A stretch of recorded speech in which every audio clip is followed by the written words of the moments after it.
My name is Arthur Davis, and I'm a 36-year-old working in the IT sector. Technically, I'm actually a contract employee. After working as a system engineer at a major IT company, I decided to start my own business, and now I'm training under a boss I deeply respect. The current CEO of the company, Rachel Miller, is 6 years younger than me. She started the business with friends while in college. Now, she has grown it into one of the leading security software testing companies. She is also well known for her skills as a hacker. A famous figure in this industry who has succeeded by leveraging her talent. As a young entrepreneur, her name is starting to become known to the public. I chose the path of entrepreneurship because I admired her. Working under her is really educational. I truly respect her for those reasons. One day, I was called into the CEO's office, and Rachel asked me something unusual. Would you live with me if I paid you? Pardon? Caught off guard, my mind froze for a moment. Her eyes watching my reaction were dead serious. It seems it wasn't her usual joking or a prank. I quickly composed myself and replied, "Understood. When do I start?" There was no way I could refuse a request from the respected Rachel. I don't understand her intentions, but I'll do everything I can for her. We had that level of trust in each other. I thought you'd answer right away. She smiled with satisfaction and slid the key card to her condo across the desk. It's just for a month. Thanks in advance. I'll send the address to your smartphone. Let me know if you need anything. If there's one concern, it's my own self-control. Rachel's fame in this industry isn't just for her skills. Her beauty, like that of an actress, is also a noteworthy factor. Well, the problem is probably just on my end. Thinking about it made me feel somewhat pitiful. Guided by the address and map sent by Rachel, I arrived at a high-rise condominium building. It's a luxury one with a full-time concierge. Thinking about living here for a month made me feel somewhat intimidated. I used the key card I was given to go to the designated place. A somewhat intimidating concierge nodded at me. Probably because Rachel had talked to him. I nodded back and said, "Thank you." As I was about to enter the elevator at the back, the concierge approached and pointed to a thick glass door further back. Right there. They can't access that floor without a key card. Beyond the glass door was an elevator reserved for high floors.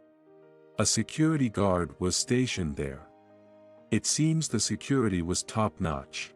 When I held the key card up to the sensor, the elevator automatically took me to my destination without having to select a floor. The elevator arrived at the high floor. From the number of doors, it was clear there weren't many units on the floor. The unit Rachel had specified was at the end of a long hallway. I rang the doorbell and heard an answer from inside. Then the front door immediately opened. It seemed risky for a woman to live alone like that. I was about to voice a mild reproof when I looked up, but it was not Rachel who was standing there. Arthur Davis, right? I've heard about you from Rachel. Please come in. It was a girl with a well-structured face. What's your name? I was pulled into the entrance. I was a bit panicked since I was expecting Rachel to greet me. Oh? Didn't Rachel tell you? I'm her sister, Leah. I look forward to getting to know you. She smiled at me. I was led into the spacious living room, where Leah prepared some coffee. Apparently, Rachel usually lives here alone. Leah laughed. She was also just crashing here, suggesting we were in the same boat.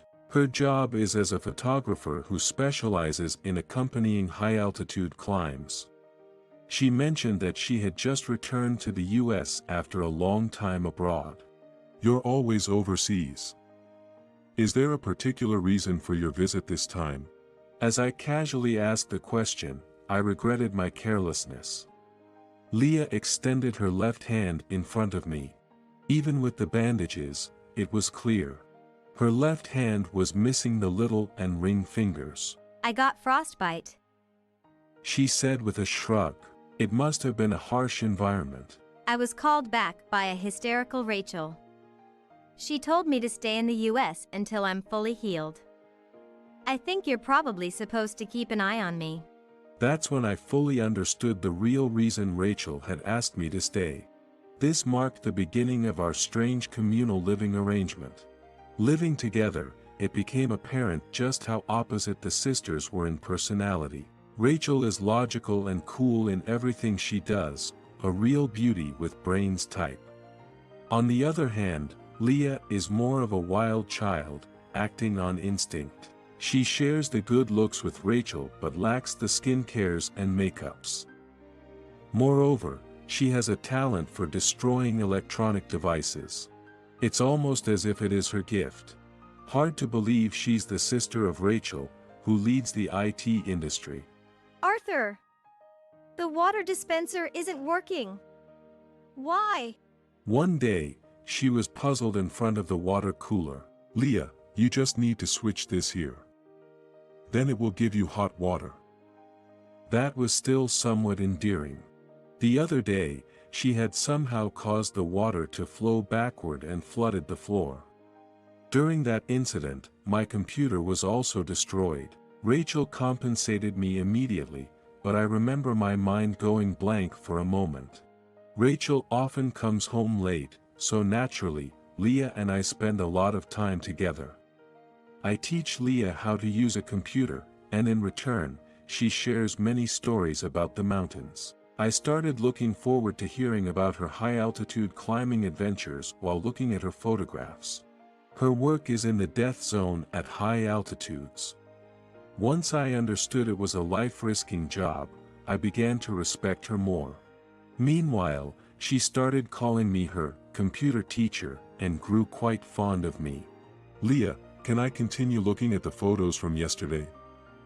I called out to her as she was about to take a shower. Her photographs were piled up in the living room. Sure, feel free to look at anything. Her cheerful response came from the bathroom. After hearing her reply, I reached for the pile of photos. The vivid dark blue sky and the sharply cut cliffs. Distant mountains covered in white snow. The contrast of blue and white was dazzling.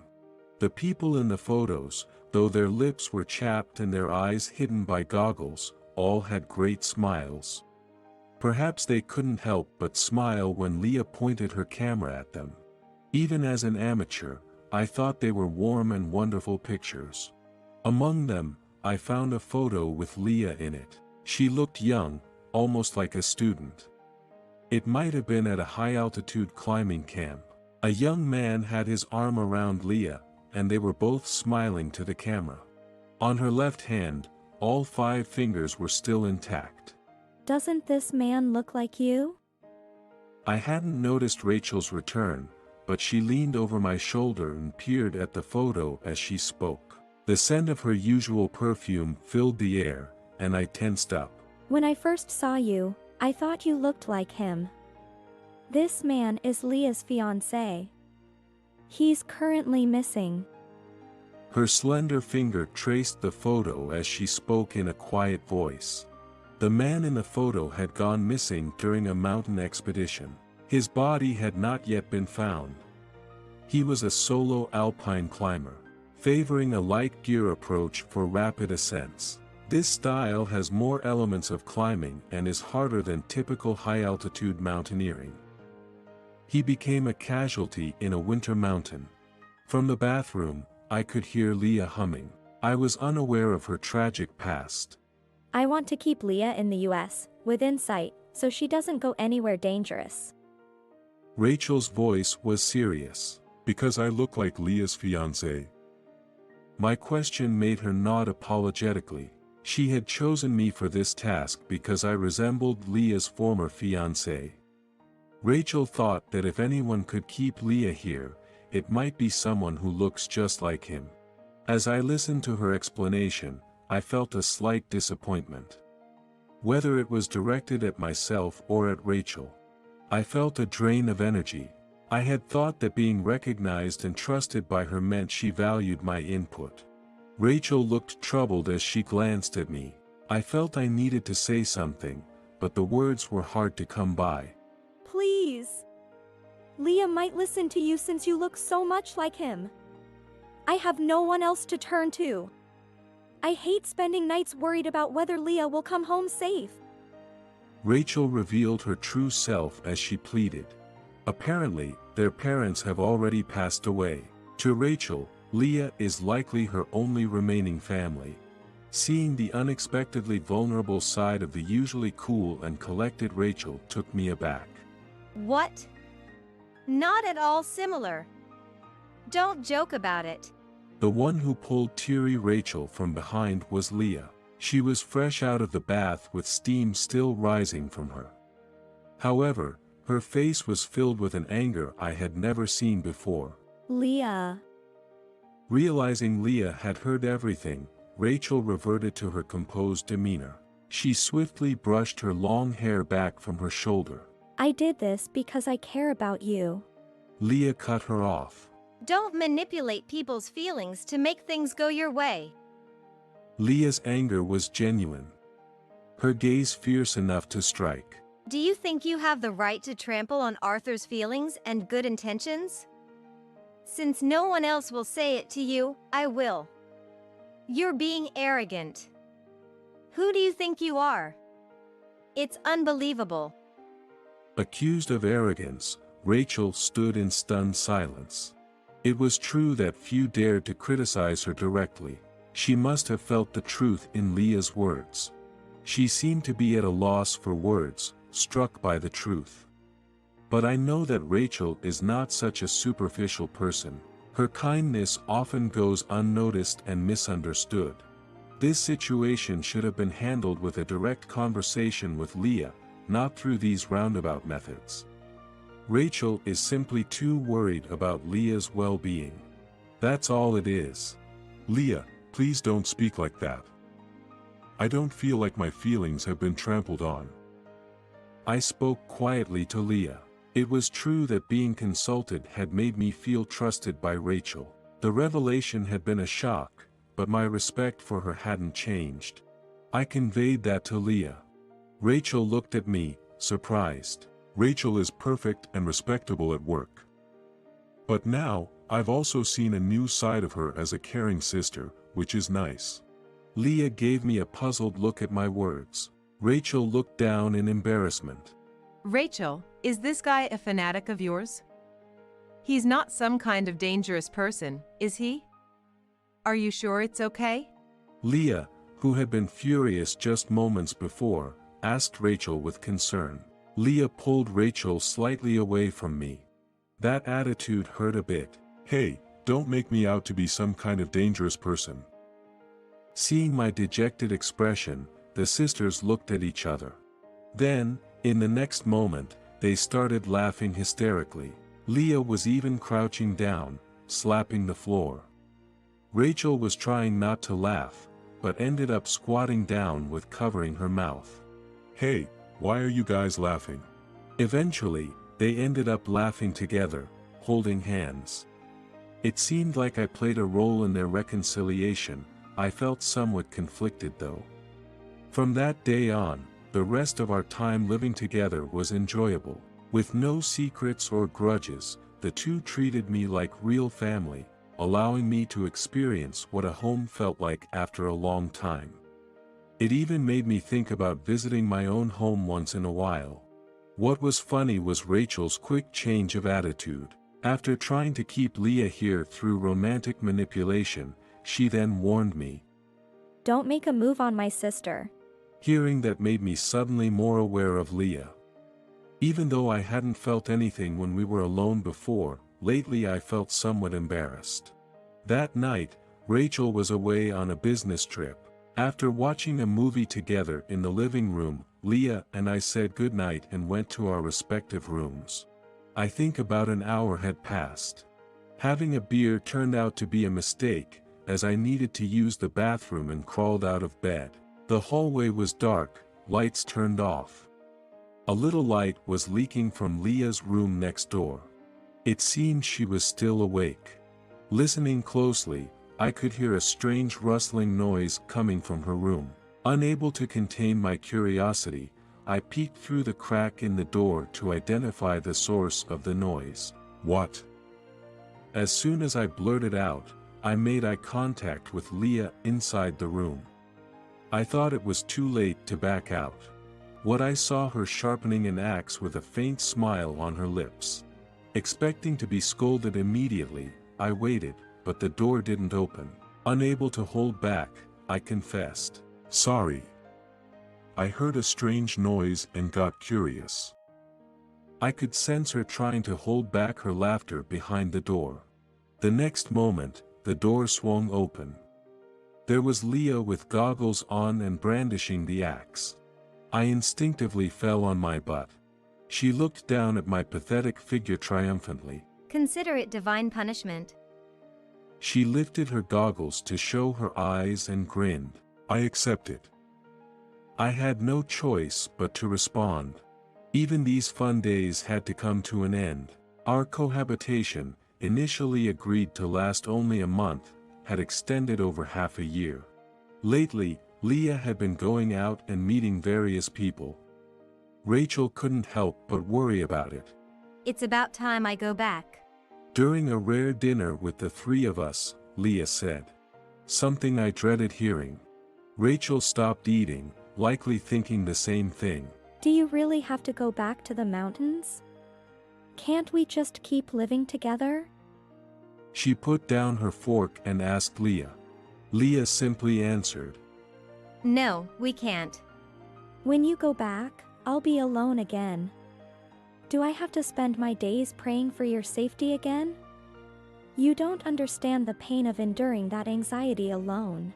Rachel's words sounded like an accusation on Leah. But it seemed Rachel was the one who was hurt.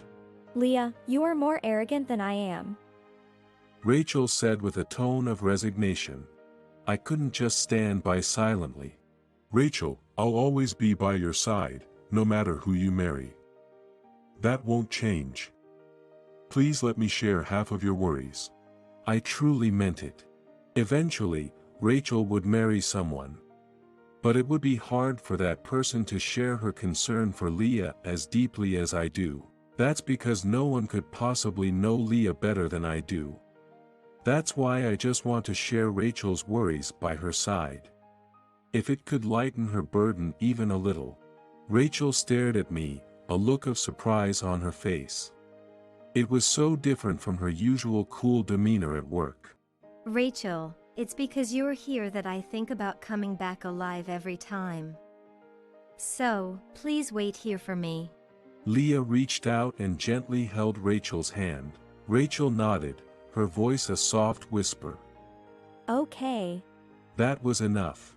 I had witnessed the bond between the sisters right in front of my eyes. A few days later, Leah left the US quite casually. Years have passed since then. Oh, we got an email from Leah. I'm still living in that same condo. Soon, I'll be married to Rachel. Peeking at the laptop in front of her, I saw the email from Leah. It was a message saying she couldn't attend our wedding. Apparently, bad weather was delaying her summit attempt significantly. She was still at a high-altitude base camp and couldn't descend and return home. Opening the attached file revealed a picture of a snowy mountain, a blue sky, and Leah's smiling face. Leah really is happiest on the mountain. Despite the harsh natural elements she often faces, the photos she sends always show her smiling. Really? My late father used to say that Leah had a talent for climbing. He always favored her. Rachel said with a wry smile. It was the first time I had heard such a story. It seems Rachel realized early on when they climbed together that she was just a hindrance. Every time we climbed, Leah would leave me behind. Each time, I desperately searched for my own talent. And that's what led me to where I am today. It might have been a painful memory from her childhood. Rachel looked off into the distance for a moment. She had believed that she had a different talent hidden within her. I couldn't help but admire her strength. You can make it if you never give up. She said with a sudden laugh, shaking off the past. I nodded vigorously. I wanted to be the one who knew of her unspoken efforts. Deep down, I felt that. Once we're married, I'll tell her every day something wonderful about her. That way, our lives together will surely become even more wonderful. I also intend not to give up, just like her. The peak of my business plan is just around the corner. Now is the critical moment. This must be what setting sail into a new life is all about. No matter what, we'll overcome it together. I vowed this to myself as I gazed at Rachel's profile.